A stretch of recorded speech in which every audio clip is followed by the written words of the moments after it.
제가 세상에서 가장 존경하는 사람은 바로 저희 아빠예요. 사춘기가 막 올 무렵 엄마를 잃고 우울증에 힘들어하는 제 곁을 지켜준 사람도 아빠였어요. 누군가는 저희 아빠를 보며 무섭다, 화를 많이 낼 것처럼 생겼다 했어요. 저희 아빠의 외모와 성격이 그런 편이긴 합니다. 화날 땐 옥황상제보다 무서운데 평소엔 얼마나 개구지셨는지 몰라요. 물론 제가 잘못했을 때만 화를 내셨어요. 평소에 아빠는 제 가장 친한 친구였어요.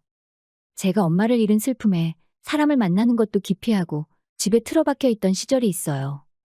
저희 아빠는 저조차도 모르는 유행어를 공부하고 최신 가요를 따라 부르며 춤추고 그 시절 제 또래의 친구들이 많이 입던 옷을 따라 입으시며 우스꽝스러운 패션쇼도 하고 그러셨어요. 뭐 때문에 그런 바보 같은 일들을 하셨을까요? 바로 저 때문이죠. 저 때문에 그렇게 고지식하고 무섭던 아빠가 변하게 되신 거죠.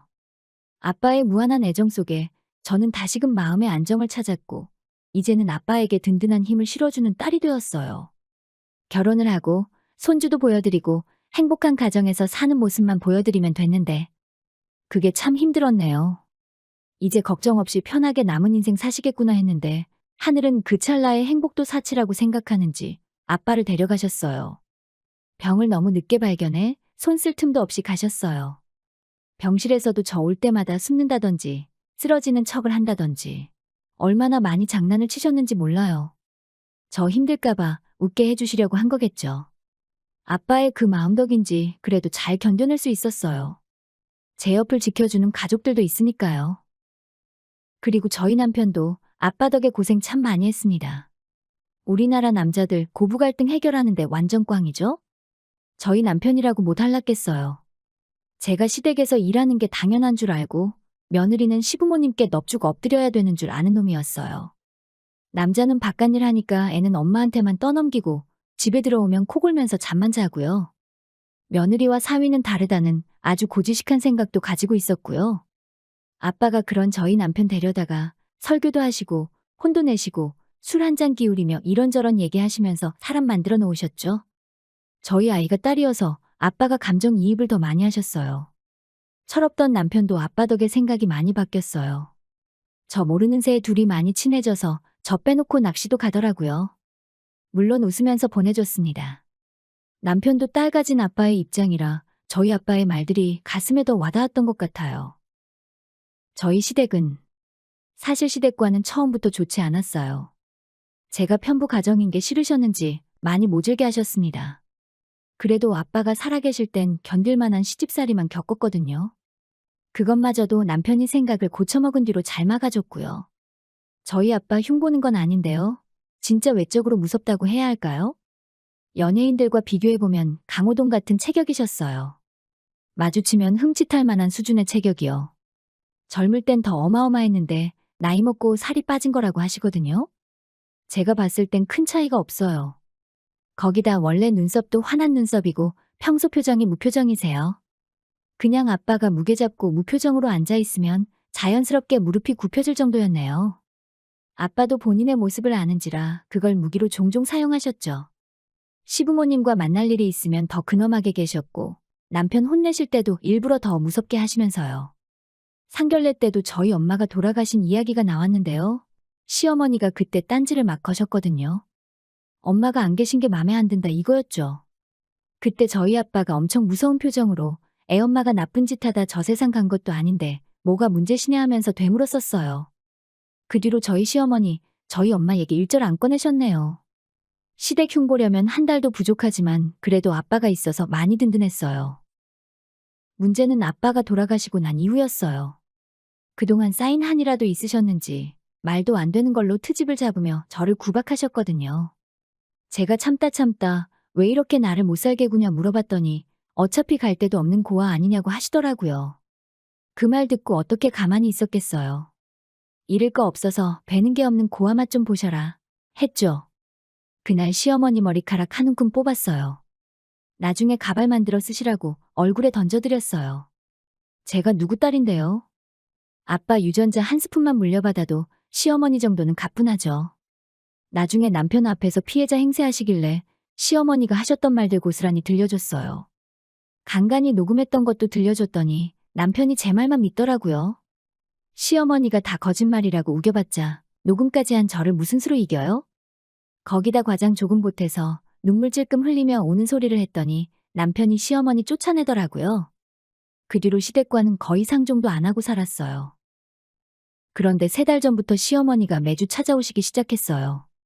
처음엔 과일 바구니까지 들고는 그동안 저한테 미안했다고 사과를 하시더라고요. 돌아가실 때가 돼서 정신 놓으셨나 했죠. 절대 사과할 양반이 아니거든요. 어느 날은 곰탕을 한솥 끓여오시고 또 어느 날은 소갈비를 한 냄비 해다 주시고 저 입으라고 백화점표 옷도 사다 주시는 거예요. 처음엔 저 골탕 먹이려고 이러시나 했는데 음식도 옷도 다 괜찮았어요. 하지만 이런 걸로 지난 세월을 덮기엔 제가 당한 게 너무 많았거든요. 시어머니의 호의가 호의로 보이지 않았어요. 무슨 꿍꿍인가 벼르고 있었는데 얼마 지나지 않아 본색을 드러내셨죠. 어머님 이러시는 거 저 불편해요. 이제 찾아오지 마세요. 어떻게 천륜을 끊겠니? 내가 네 시엠이 아니냐? 어머님이랑 좋았던 기억이 없는데 천륜이 무슨 소용이에요? 이제라도 너랑 잘 지내고 싶어서 그런다. 아직 많이 서운하니? 네, 아직은 그렇네요. 10년 뒤에 오시면 그땐 어머님 대접해드릴게요. 그러지 말고 이제부터라도 너랑 나랑 사이좋게 살아보자. 저더러 어머님 머리채 또 잡으라고요? 저 어머님만 보면 손이 근질거려서 가만히 못 있어요. 명절 때나 봬요. 그때는 참아볼게요. 명절이면 1년에 2번 아니냐? 어떻게 그렇게 안 보고 살아? 지금까지 그렇게 살았잖아요. 아들들 다 장가 보내고 나니까 그렇게 적적할 수가 없어. 이럴 때 가족끼리 모여 살아야지. 같이 살자는 말씀이세요? 그래, 너도 사돈 돌아가시고 적적하지 않니? 같이 살맛대고 살면 그게 가족인 거야. 가족이 별거냐? 어머님네나 저희 집이나 코딱지만한데 어떻게 같이 모여 살아요? 너네 이사 생각한다며? 기왕 가는 거 큰 집으로 같이 가면 어떻겠니? 그건 어떻게 들으셨어요? 그리고 큰 집은 하늘에서 뚝 떨어져요? 돈은요? 어머님이 주실 거예요? 우리가 돈이 어딨니? 우리 중에선 네가 제일 부자 아니냐? 제가요? 사돈 돌아가시고 나온 보험금으로 이사 간다고 하지 않았니? 저희 아빠 보험금 얘기가 왜 어머님 입에서 나와요? 어머님이 무슨 자격으로 그 얘기를 하세요? 내가 그 돈을 달라는 게 아니라 같이 살자는 거야.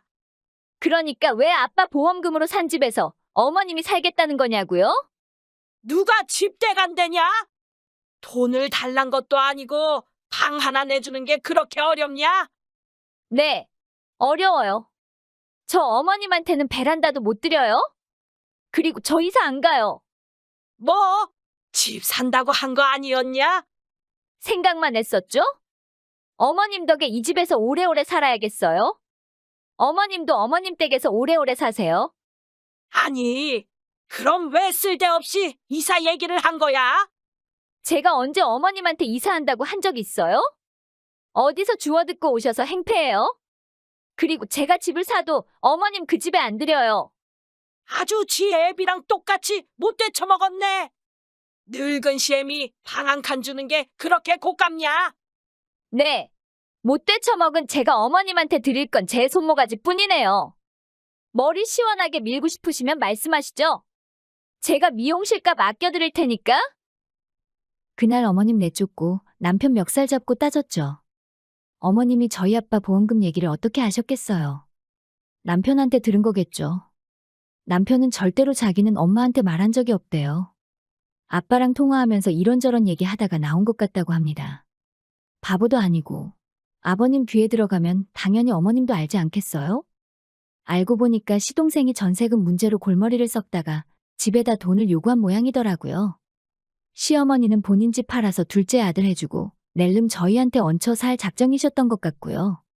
너도 한통속 아니냐, 일부러 어머님 귀에 들어가라고 흘린 거 아니냐고 남편 잡고 난리를 쳤어요. 믿을 사람 하나 없다더니 시부모랑 짜고 내 돈 털어먹으려는 속셈 아니냐고요. 남편은 결백하다며 비는데 도무지 믿어지지가 않았어요. 저희 아빠가 돌아가시기 전에 돈 걱정 없이 살게 해주겠다며 보험증권을 보여주셨거든요. 나 정도 되는 아빠가 어딨냐며 호탕하게 웃으시던 모습이 아직도 선명해요.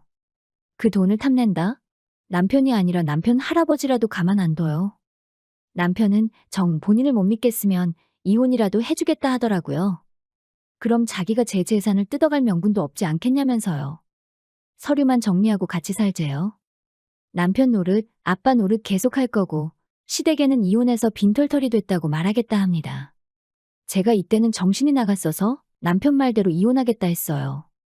법적으로 남편이 제 재산을 물려받을 연결고리가 있는 게 너무 불안해서 이혼 서류 작성도 했습니다. 그리고 저희는 정말로 법적으로 남남이 되었어요. 남편이 시어머니께 전화해서 엄마 덕에 이혼당했다고 큰 소리를 쳤거든요. 시어머니는 아직도 욕심을 못 버리셨는지 재산 분할 얘기를 하셨나 봐요. 남편이 그건 재산 분할 대상이 아니라고 하는 거 보니까 저희 아빠 보험금을 이혼하면 나눠 갖는 줄 아셨나 봅니다. 집은 애 키워야 하니까 와이프 주고 갈 거고 자기는 회사 근처에 반지하 얻어서 들어갈 거라고. 이제 거지니까 돈 줄 거 아니면 연락하지 마시라고 하고 끊었네요. 저희는 시어머니가 모르는 곳으로 이사를 했고 남편은 진짜 회사 근처에 방 하나를 얻었어요.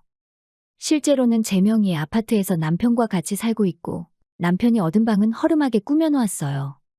실제로 시부모님을 초대해서 진짜로 거기서 사는 것처럼 보여드렸다 하네요.